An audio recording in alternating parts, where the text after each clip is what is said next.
of the Shroom Boom. We are gathered here today on unceded territories of the Musqueam, Squamish, and Tsleil-Waututh nations. And I'm just so happy to see so many familiar faces. Hi, Sam. Oh, front and center, we love it. So honestly, there was quite a few people that I invited here tonight, and the first thing they said when they looked at me was, I haven't done mushrooms in years. As if I was gonna dose you all on the way in. Now I'm looking around thinking are these people disappointed, perhaps? I would if I could. I would if I could. So it was a good reminder, to be honest, of the amount of people that still look at mushrooms and think of either magic mushrooms or portobello mushrooms, grocery store mushrooms, or death, basically.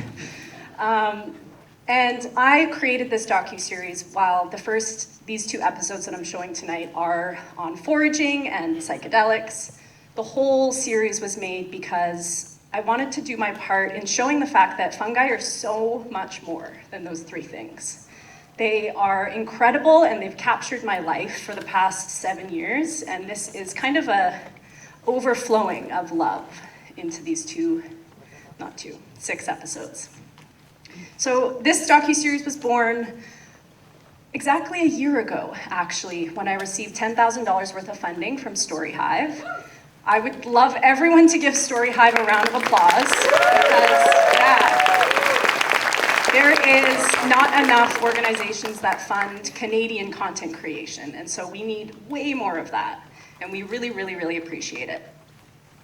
So I really made a goal to stick to the $10,000, and that meant that anything that I couldn't afford, which was a lot of things, I had to learn to do on my own. It also meant I had a ton of help along the way. I can't really see the crowd, but my Uncle Jeff, wherever he is, he lent me his camera for 9 months, and I shot the second angle on my iPhone. I had my partner, Mac at Grills, he made the Shroom Boom, what would you call it, like a jingle? It's the beginning of every episode that you'll hear. And so many other people. I had Tyrell, who edited the first episode of the docuseries, and then I used that as kind of a timeline, like a template to learn how to edit the rest of the episodes, and that was really helpful.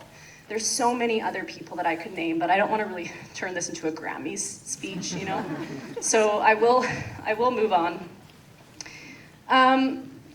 There was a lot of people that asked me over the past year, why are you doing this while you're working a full-time job? And why are you putting yourself through so many hours of editing and late nights? And usually I would answer that question by just saying, have you heard of the things that fungi is doing? The kingdom of fungi is incredible.